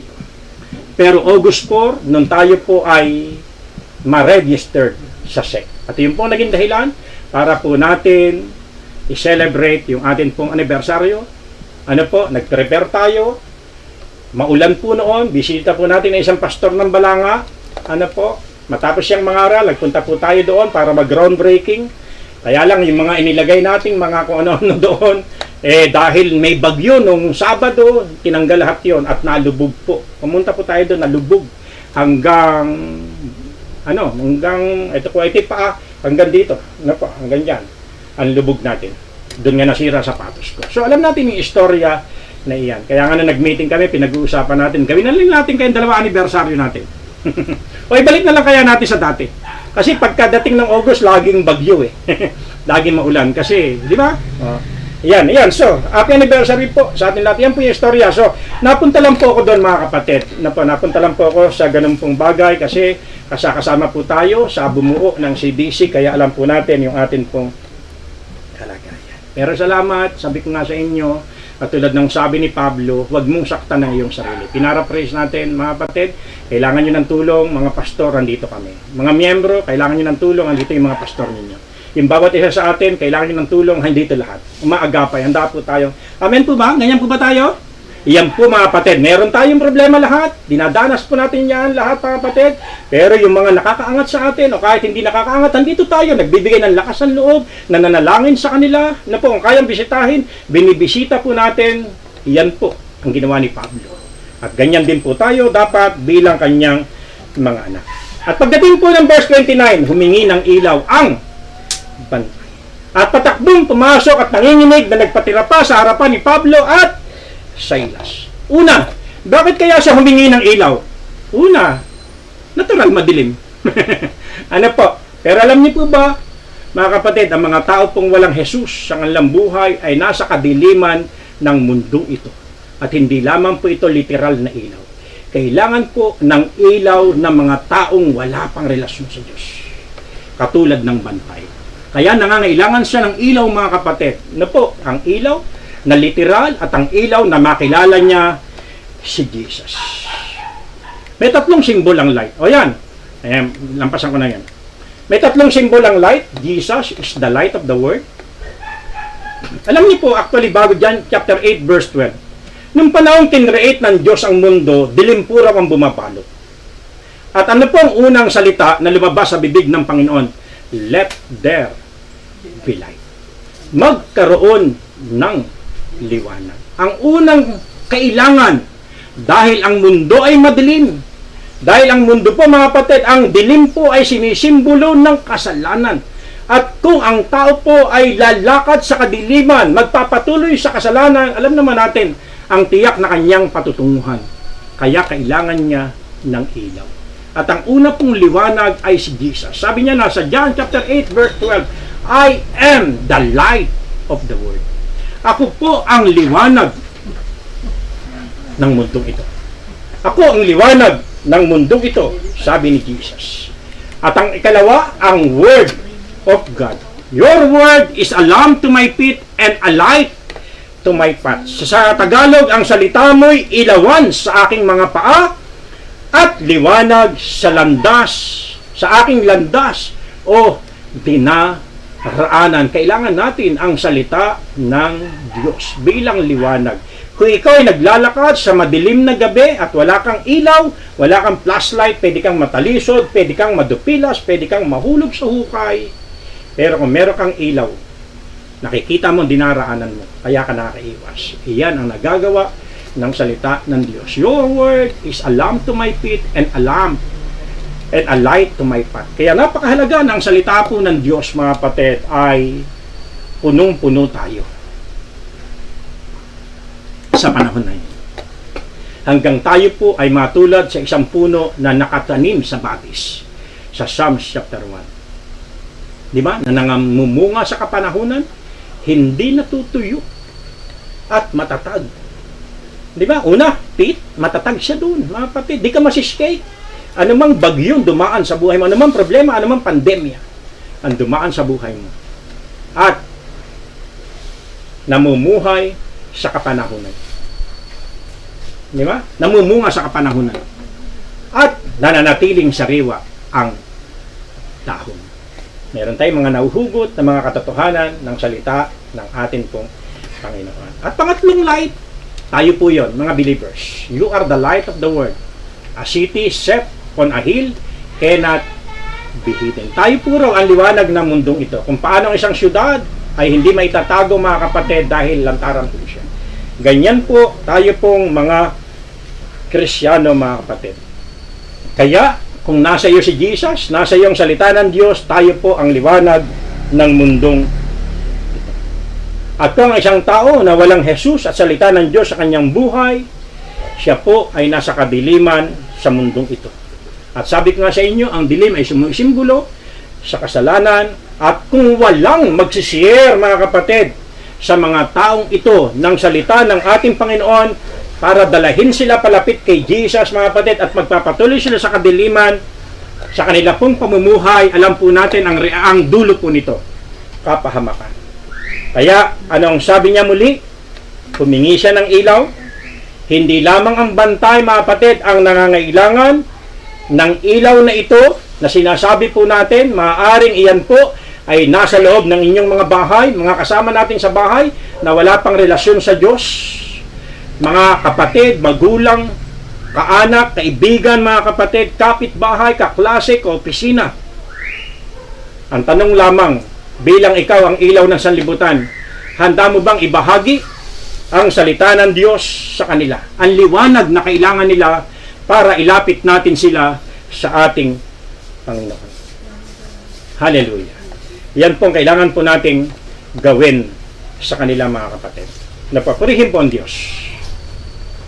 Ako at sinabi kong kanina, mga kapatid, na po, patakbong pumasok, hindi ko na binalikan, in verse 29, patakbong pumasok, basahin ko na lang, at nanginginig ng nagpatirapa sa harapan ni Pablo at Silas. Grabe po ang takot ng taong ito. Ang mga tao po na walang Jesus sa kanilang buhay, mga kapatid, ay hindi lamang, balik ko lang ay hindi lamang nasa kadiliman. Kaya kailangan nila ng ilaw. Kundi ang mga taong walang takot sa Diyos, ay ito po yung mga taong takot sa kanila pong mga buhay. Siguro identified na po natin iyan. Na po. So, balik tayo. Sa verse 30, inilabas niya mga ito at sinabi, wow! Ano pa, anong ginawa? Nanahandun pala sila at napalakas sa kanyang loob, nilabas niya. At tinanong ng personal, mga Ginoo, ano po ang dapat kong gawin upang ako'y maligtas? Dito una makikita rin natin, yung mga taong walang relasyon sa Diyos, walang katiyakan o kasiguraduhan sa kanilang buhay. Kaya kailangan nila ng assurance of salvation. Kaya they need light. Ako po, kapag ako po ay nag-e-educate sa panahon ngayon, di kami tumitigil. Ano po, balik na naman kami, nakakapang-10 bayan na po kami. 2 na lang ang natitira, mga kapatid. At ang dami pong dumadalo sa amin pong online at virtual. Naka-Zoom kami. Ang pinakamaraming dumalong participant, taga-Limay, 455. At every time na ako po'y magtuturo ng moral and spiritual development, mga kapatid, hindi ko po kinatatakutan. Ano po, lantaran ko pong sinasabi sa kanila. Yung una, yung mga kasalanan, at kailangan nilang tanggapin si Jesus. At lahat sila'y pinatatanggap ko sa ating Panginoon. Ano po, at lahat naman sila'y nagtatanggapan. Kaya nga, nung, kailan ba yun? Friday ng gabi, nung ako po'y nagturo sa funeral service ni Nanay Cirila, grabe. Ano po, yung aking talagang ibinigay doon sa mga pamilya.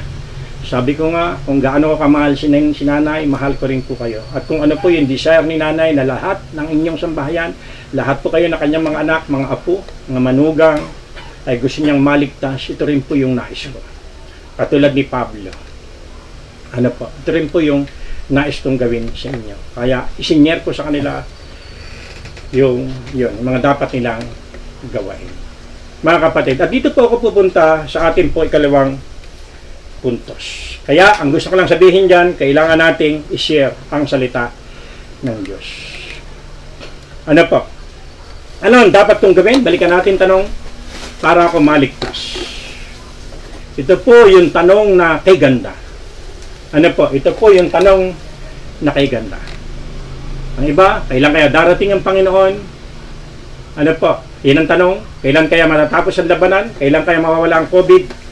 Ang magandang tanong, kailan kaya ako? Ano ang dapat kong gawin para ako maligtas? How the door of salvation will unlock. O how to unlock the door of salvation. Paano po ba mabubuksan ang mga pinto? Ang pinto ng kaligtasan sa ating buhay, sa ating pamilya, kaibigan, kamag-anak, opisina, kapitbahay, mga kapatid, at marami pang iba. Sumagot po si Pablo. Verse 31. Ayan, basahin ko lang po verse 31. Mas magandang uling-ulitin. Hindi pala po na ilagay yung verse. Sumagot sila. Sumampalataya ka sa Panginoong Yesus at maliligtas ka, ikaw at ang iyong sambahayan. Faith in Christ Jesus alone. Lamang, mga kapatid. Meron pong 3 uri ang pananampalataya. Tignan na po natin yan. Lagi ko itong sinishare. Intellectual assent. May mga tao naniniwala sa Diyos hanggang isip lang na alam nila na bayubay si Jesus Christ. Ibinigay si Jesus para sa kaligtasan ng mga tao. Alam ng mga taong ito. 2,000 taon na nakalipas pero hanggang isipan lamang. pero ang buhay nila hindi ganap na ipinagkakatiwala sa Diyos. Sa Bible, James 1:19, ang dyablo nanginginig pa at sumasampalataya sa Diyos. Pero ang dyablo saan pupunta? Sa impyerno. Kaya may impyerno para sa kanya. At dahil alam niya doon siya pupunta, lahat ng paraang ginagawa niya para marami siyang maisama doon. Kaya andyan ang mga kasalanan na kanya nga pong panunokso. So, maraming tao ganun pong paniniwala. Intellectual assent. Mga kapatid, maganda na maging laman ang ating isipan ng Diyos pero hindi sapat para ka maligtas. Pangalawa, temporal faith. May mga tao lalapit sa Diyos kapag sila po ay merong kailangan. Kung kailangan nila ng kagalingan sa kanilang sambahayan, magdadasal mula pinto hanggang altar, pero kapag magaling na, nakakalimot na uli sila sa Diyos. Ang tawag diyan ay family o healing faith or family faith. Ano po? Temporal. Kapag ka walang pera, lalapit sa Diyos. Pagka nakakuha ng trabaho at marami ng pera, nakalimot na uli sa Diyos. So, ang tawag diyan ay pansamantalang pananampalataya. Again, maganda na maging laman ng iyong isipan ng Diyos. Maganda kapag may problema tayo, meron tayong pangangailangan, itiwala at hingi natin sa Diyos. Pero hindi sapat para tayo maligtas. Ano po yung tamang pananampalataya? Ito po yung tinatawag na trusting in Jesus Christ alone for eternal life. Ito po yung pagtitiwala kay Jesus, hindi lang, di ba? Hindi lang sa isip, hindi lang kapag may pangangailangan tayo, kundi kahit wala tayong pangangailangan, ang buhay natin ay nakalipat na nagtitiwala sa Panginoon. Hindi ko may papakita, at pala pinakita ko dito yung chair illustration ko na madalas kong ipinapakita. Pero hindi ko na i-insight. At ang gusto ko lang pong sabihin, ang isang taong nakasumpong ng tamang pananampalataya, ang resulta nito sa kanyang buhay, yung tinatawag na motive for godly living. Ang buhay niya ay nagiging makadiyos. Pansinin po ninyo, matapos maintindihan ng taong ito sa sagot ni Pablo, ano ang dapat kong gawin para ako maligtas, sabi ni Pablo, sumampalataya ka sa Diyos at maliligtas ka, pati ang iyong buong sambahayan. Kaya pagdating ng verse 32, ipinangaral ni Pablo ang salita ng Diyos sa kanila, at alam niyo po mga kapatid, reaction ng tao, verse 33, nagpabautismo. At after magpabautismo, dinala niya sa tahanan, hinainan niya, pinaglingkuran niya si Pablo. Naging mabait. Di ba? Natutong maglingkod. Ito pong bantay bilangguan kay Pablo. Dahil, di ba? Yun po yung resulta ng tamang pananampalataya. Kaya kung hindi tayo dinadala sa transformation ng ating buhay, nang sinasabi nating nasumpungan nating pananampalataya, kung wala iyang pagbabagong ginawa sa iyo, magtanong ka. Maghanap ka pa ng iba na merong pagbabagong gagawin sa iyo ang pananampalatayang nasumpungan mo. At tulad ko noon, ako po ay dating adik-adik, dating sakit din ng ulo, pero nang masumpungan ko si Jesus, ibang Erwin ako. Ibang Erwin ako. So, yan ang una. Faith in Jesus. Second, repent. Ba't napunta ron? Ayan. Repent, mga kapatid. Ayan, may pala verses. Ano pa? Magsisi. Sabi ng verse 33, meron bang verse, Rachel? Wala. Sa verse 33, mga kapatid, nung maintindihan nila, matapos silang pangaralan ni Pablo sa verse 32, ano po, sila po yung nagpabautismo. Alam niyo po bang ibig sabihin ng bautismo? Ang water baptism ay nagsisimbolo ng ating pagsisisi at pagtalikod sa kasalanan. Yan din yung nakalagay sa Acts 2:37 to 38. Nagtanong ang mga tao ng dapat namin gawin para kami maligtas. Pagdating ng 38, magpabautismo kayo. Diba? Magsisi kayo ng kasalanan, magpabautismo kayo, at sa inyo ang Espiritu Santo at kayo maliligtas. Yun po nakalagay sa verse 38. So, repent, mga kapatid. Ano ba yung dapat natin mga pagsisihan? Napakaraming kasalanan. At kung isa-isahin natin ating mga kasalanan, gaano kaya ito karami? Di ba? At kung kayo tatanungin ko, ilang beses kayo nagkakasala isang tao sa isang araw? 10, 5, o sabihin natin 3 na lamang? Siguro kung ikaw ay nagkakasala ng 3 sa isang araw, para ka ng santo na kay bait, o para ka ng anghel na kay nagaling sa langit, bumaba sa lupa, na kung magkasala ay 3 beses lamang sa isang araw, may pang umaga, may pang tanghali, may pang gabi. Pero kung bibilangin natin ang tatlong kasalanan sa isang linggo, ilan? 3 times 7, 21. Sa isang buwan, 3 times 90 days, o 3 times 30 days, 90 times. Sa isang taon, 90 times 12, 1,080, 1,000 na lang. So, pansinin nyo, 3 sins a day. Di ba? Pero nang binilang natin, mahigit 1,000 sa loob ng isang taon. Sa palagay nyo, tayo po ba'y nagkakasala lamang ng 3 beses sa isang araw o higit pa? Diba? Para ipakita lang sa inyo mga kapatid na walang kakayahan ng tao na mailigtas ang kanyang sarili. Lahat kasi tayo ay nagkakasala. Kaya ano ang dapat natin gawin? Tayo po'y magsisi. Kaya sila po'y nagpabautismo. At ang tunay na pagsisisi po ay nakalagay sa Acts 3:19, turning away from sin and return to God.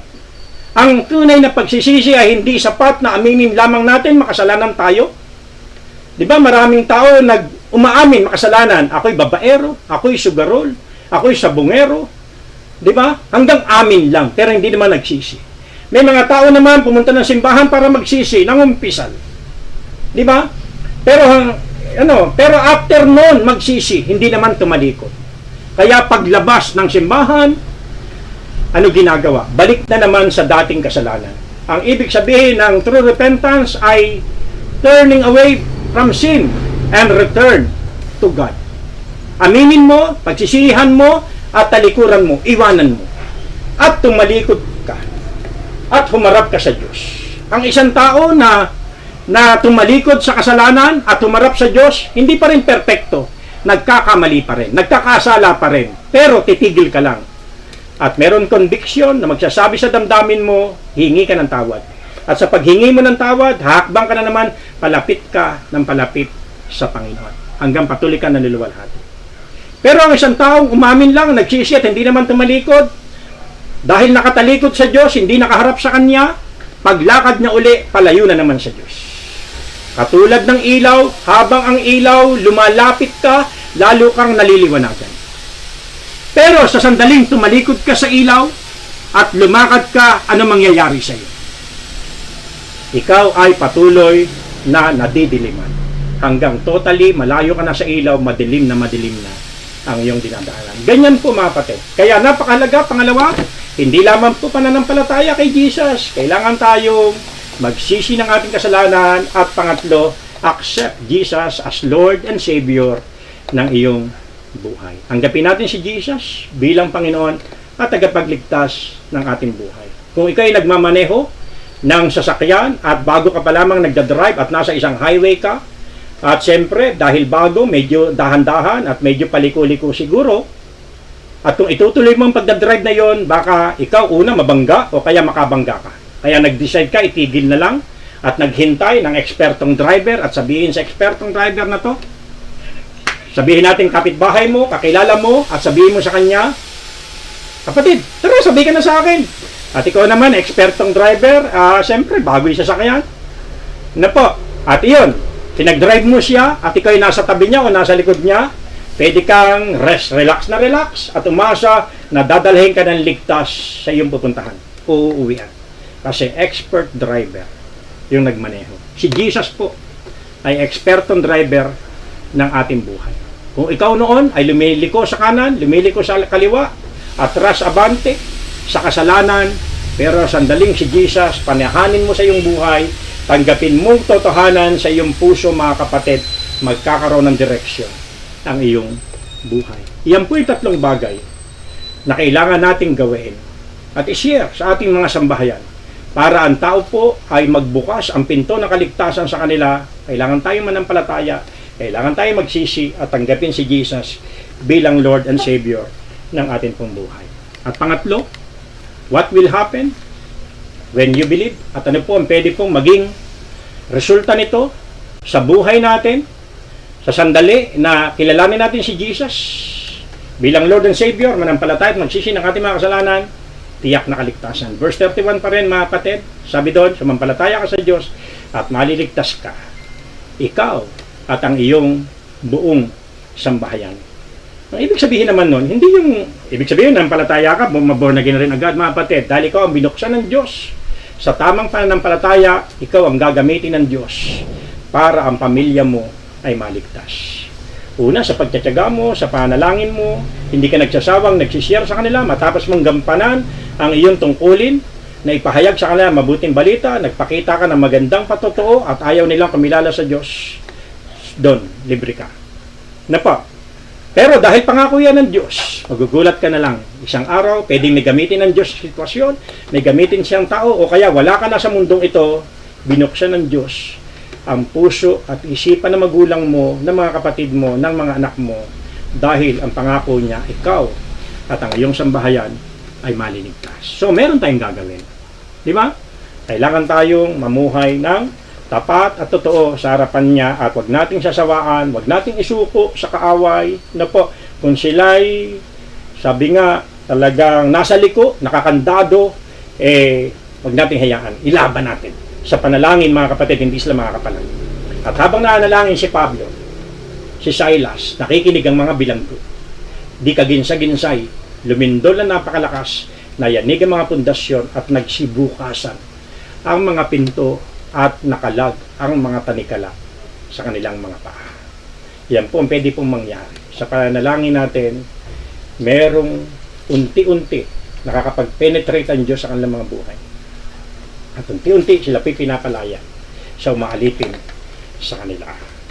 Tunay na kagalakan. Verse 34, masayang masaya ang bantay at ang kanyang sambahayan sapagkat natuto silang kumilala sa Diyos. Natuto silang sumampalataya sa Diyos. Ang tunay na kagalakan ay dahil sa relasyon sa Diyos. Ang tunay na kagalakan ay hindi po nakukuha sa mga material na bagay. Ang mga material na bagay, nagbibigay ng kasiyahan. May bago kang cellphone, after 1 week, para bang hindi ka na masaya sa bago mong cellphone. At after 1 year, gusto mo nang palitan. Di ba? Ganyan po yun. Kaya hindi yun na nagbibigay ng tunay na kagalakan. Ang tunay na kagalakan, mga kapatid, kahit wala kang pera, kahit meron kang problema, kahit nasa iisipin tayo, kahit meron tayong karamdaman o namang struggle na kinakaharap sa buhay, mga kapatid, yung joy mo sa Diyos ay nag-uumapaw pa rin. Katulad ni Pablo at Silas, nabilanggo, kinagupit, ang sakit nun, dami pa nilang sugat. Nakapangaw, o maaaring kung may mga daga doon. Wow! Nakapangaw ang kanilang mga paa, mga kapatid, at hindi nila abot, no, di ba? Tapos, kinakagat-kagat ng mga daga. Ano kayang pwede mangyari? Di ba? Masakit yun. Di ba? Pero yung joy nila sa Panginoon na magpuri at umawit sa Kanya. Di ba? Iyon ang resulta. At iyan din po ang naging epekto sa taong ito na walang relasyon sa Diyos. Dahil tinanggap niya na si Lord. At panghuli, tunay na kalayaan. Deliverance. Kinabukasan, nag-utos ang mga pinuno at sabihin kay Pablo at Silas na malaya na sila.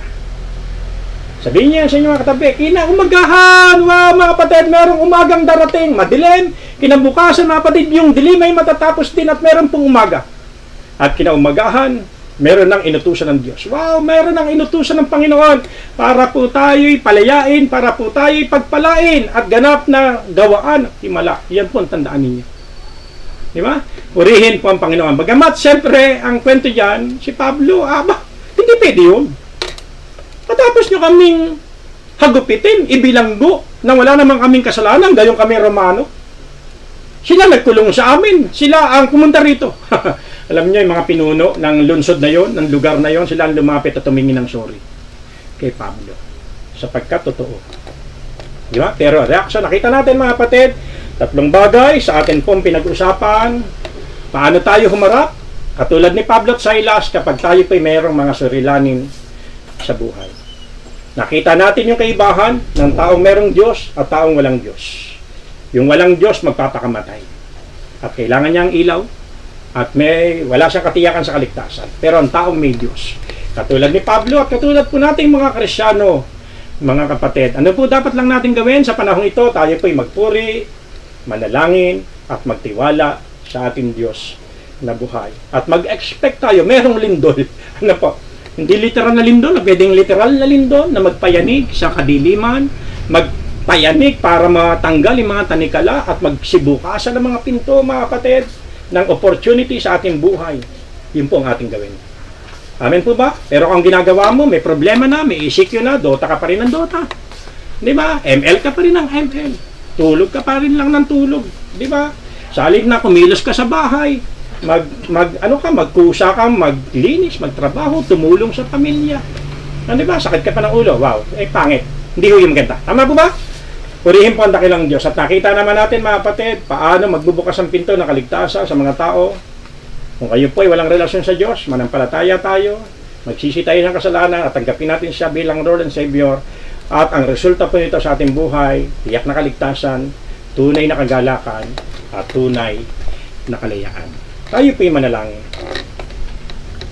Pinupuri ka namin, aming Ama, ngayon nga pong umagang ito. Salamat po sa mensahe ng inyong mga salita. Kaya nyo nga po ay mga katotohanan ito na amin pong narinig. Kaya nyo nga pong matanim sa amin puso sa pangalan ni Jesus at magsilbing daan upang kami po ay matutong umasa at magtiwala, manalangin sa inyo.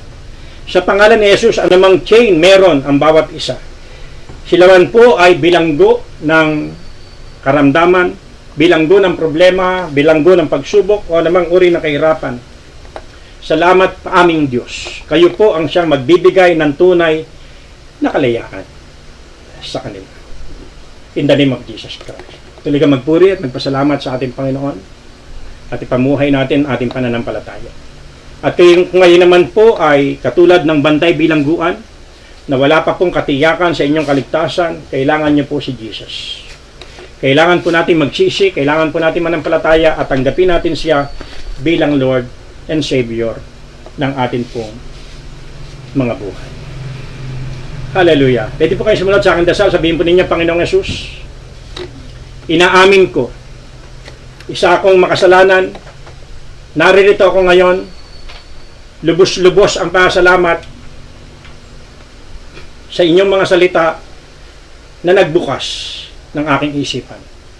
Kaya pinagsisisihan ko ang lahat ng aking kasalanan, simula na ako'y bata pa hanggang sa kasalukuyan. Sumasampalataya ako sa iyo lamang, Jesus, na ikaw namatay sa krus sa Kalbaryo para ako maligtas. Kaya tinatanggap kita bilang sarili kong Panginoon at aking buhay. In the name of Jesus. Salamat po. Ako lamang po manalangin, patunayan niyo po na kayo totoo at buhay sa bawat kapatid na wala pang relasyon sa inyo.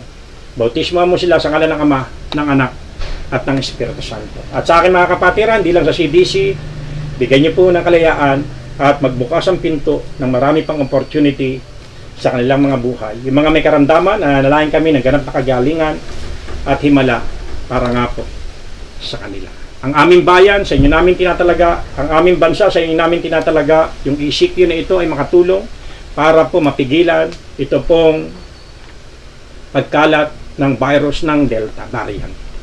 In Jesus' name. At hayaan nyo nga po na matutong mag-submit, magpasakop, at yung mga ayuda na dapat dumating sa mga tao na apektado ng lubusan, Lord God, makarating po ito sa kanila, at yung tulong, Lord God, tanggapin nga po nila. Amin, Ama. Salamat po ng marami, at sa bagay na ito, na susubok na naman yung bayanihan spirit sa amin pong bansa, sa mga ECQ na ganito.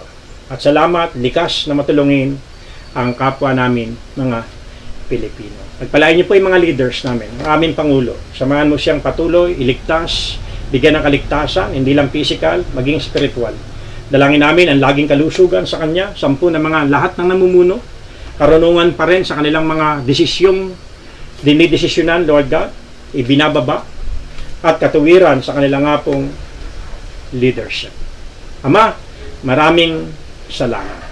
Nagkakatiwala namin ang lahat ng ito, lahat ng may sakit, lahat ng mga hospital, makalabas, yung mga dating mga may sakit, Lord God, sa pangalan ni Jesus, nang sa gayon, makater yung mga bago na dinadala po sa lugar na iyon. In the name of Jesus Christ. Salamat po ng marami. Prayer request po para po kay Ate Laura, no? Magpayos family. Namatay na po siya. Hallelujah. Ay kiramay po kami. At kaaliwan mo, Panginoon, ang maghari sa kanyang mga naiwan na kanyang sambahayan at provision sa kanilang nga pong pangangailangan.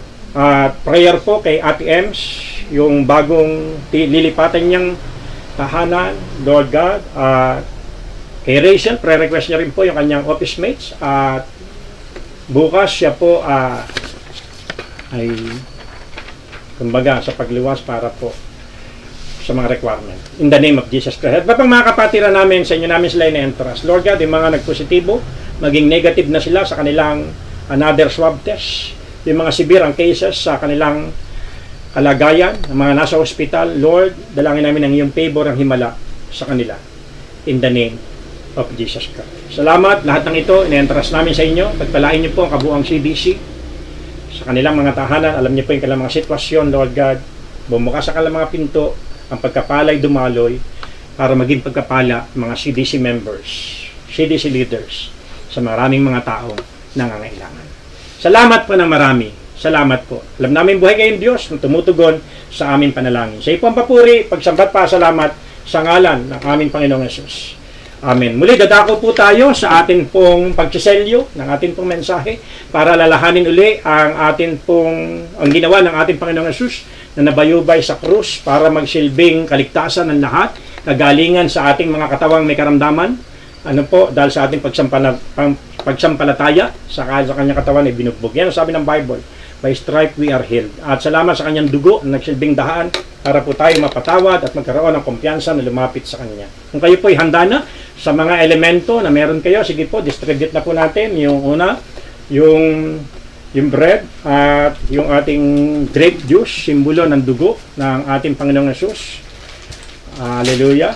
At bago tayo manalangin, sabi po ng aral na po sa salita po ng ating Panginoon, sabi ng 1 Corinthians 11:23, itong aral na tinanggap ko sa Panginoon at ibinibigay ko sa inyo. Noong gabi pong si Jesus ay pagkanulo, siya po ay una, lumampot ng tinapay, tapos nagpasalamat, pinaghati-hati po yung tinapay na iyon at sinabi, ito ang simbolo ng aking katawan na inihahandog para sa inyo.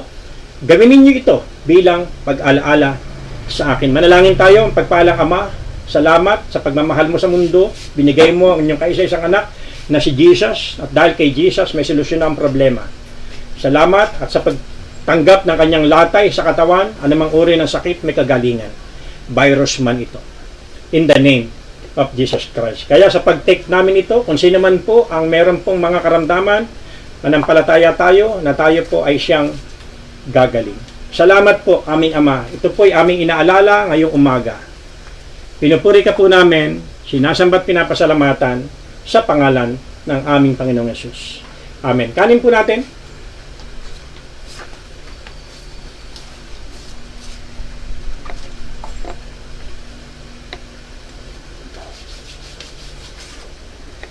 Gayun din naman po, inawakan niya po ang saro at sinabi, ang sarong ito ang bagong tipan na pinagtitibay ng aking dugo. Sa tuwing inumin ninyo ito, gawin ninyo bilang pag-alaala sa akin. Manalangin po tayo. Salamat po aming Diyos sa kabutihan at katapatan po ninyo, sa pagliligtas po ninyo at sa kapatawaran ng amin pong mga kasalanan. Sabi ninyo sa salita, kung walang pagbubuo ng dugo, walang kapatawaran para sa kasalanan, at ang dugo mo ang siyang luminis sa amin, ang nagbigay sa amin ng kapangyarihan laban sa anumang uri ng pandemya. Kung paano ang dugo sa lumang tipan ay nasa pinto ng mga Israelita at dumating yung angel of death, lumampas sa kamatayan sa kanila. Lord, maraming salamat. Yan po yung aming pinaniniwalaan. Salamat po na marami. At sa umagang ito, inaalala po namin ang iyong kapangyarihan at kabutihan at pag-ibig sa amin. Sa pag-take namin, ito pong itong grapes na simbolo na inyong blood. Salamat po. Pinupuri ka namin sa pangalan ng aming Panginoong Yesus. Amen. Inumin po natin. Sapagkat tayo po'y kakain ng tinapay at iinom sa saro, atin po'y pinapahayag ang kamatayan at muling pagkabuhay ng ating Panginoon, na siya nga po, muling pagparito ng ating Panginoon, na siya nga pong nagbibigay sa atin ng pag-asa. Maraming salamat po at pagpalain po tayong lahat ng atin pong Panginoong Diyos. Kakanta ba tayo? Hindi na. Okay, tayo po'y magtapos. Closing prayer po tayo. Sa giving, alam niyo naman po yan. Salamat po dyan. Mga kapatid, sinisimulan na po natin yung ating proyekto. Kahapon na po may nagbigay ng offering, may kasamang 3,000 for building, kaya kung 1,000 box ang kailangan natin, nabawasan na po ng 3. Na po, 997 na lang at meron na tayong 3,000. At kailangan natin itong ilang malikom po natin yan at pagpatuloy po kayo, huwag kayong magsawa na magparating na inyong tulong para po sa ating building at sa inyo pong mga ikapot, handog. Hindi po yung kawalan sa inyo. Kung iyan po ibibigay ninyo, ang sabi ng Philippians na po, chapter 4 mga kapatid, sabi nga ni Pablo, hanggat maaari ako humingi, pero hindi kundi iyan po ang magsisilbing daan upang ang pagpapala ng Panginoon ay dumaloy po sa atin. Kaya maging tapat pa rin po kayo sa kabilang pandemyang ito mga kapatid, na tayo po ay magbigay ng atin pong, sabi nga, tungkulin. Ganapin pa rin pa natin ang tungkulin natin sa pagbibigay ng ating mga handog at ika po, tayo po ay may kinabang niyan. Lahat ng devourer, aalisin po ng Diyos sa atin. Hallelujah! Salamat Panginoon sa mga miyembro ng CDC at sa mga nakapakinig sa umagang ito. Kaya nyo nga po ay mga katotohanan ng salita mo ay tunay na maging pakinabang ng malaki sa amin nga pong lahat at magsilbing daan upang kami po'y mag-uhay ng maraming mga gawa. Hindi lang 30, hindi lang 60, kundi 100% Panginoon. At ang buhay namin ay maging daan ng pagkapala para nga po sa iba. Sa kasalukuyang hinaharap ng bansa namin, Lord God, sa namin na-entrust, samahan niyo po yung mga leaders namin sa pakikibaka, kasama po ng mga mamamayan ng Pilipinas at ng amin pong probinsya. At iyan nyo nga po na ma-challenge kami nga po na inyong mga anak na sa panahon ganito na kami po ay sama-samang magtiwala, manalangin Panginoon at sumamba sa inyo at magpuri sa inyo. Sapagkat sa ganyang kaparaanan, kayo po ay kumikilos sa buhay po ng bawat isa. Bigyan niyo po kami ng uhaw at gutom na hanapit kay lagi at ang inyong salita ay pagbigyan namin ng attention, Lord God, panahon, sapagkat ito po ang siyang tutulong sa amin bilang mga ilaw ng mundong ito. Salamat po ng marami. Alam namin, buhay ang aming Diyos na siya nga pong tumutugon sa lahat po na humingi ng prayer request. Sa inyo ko po ito ipinagkakatiwala. Salamat po na marami sa katugunan. Ito po ang aming panalangin sa pangalan ng aming Panginoong Jesus. Hallelujah! Palakpakan natin Panginoon. God bless po! Thank you and God bless po sa lahat.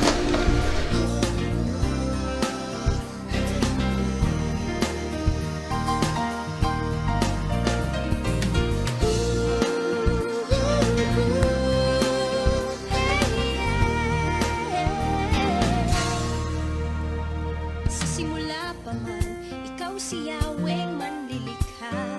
Adonai, ang aking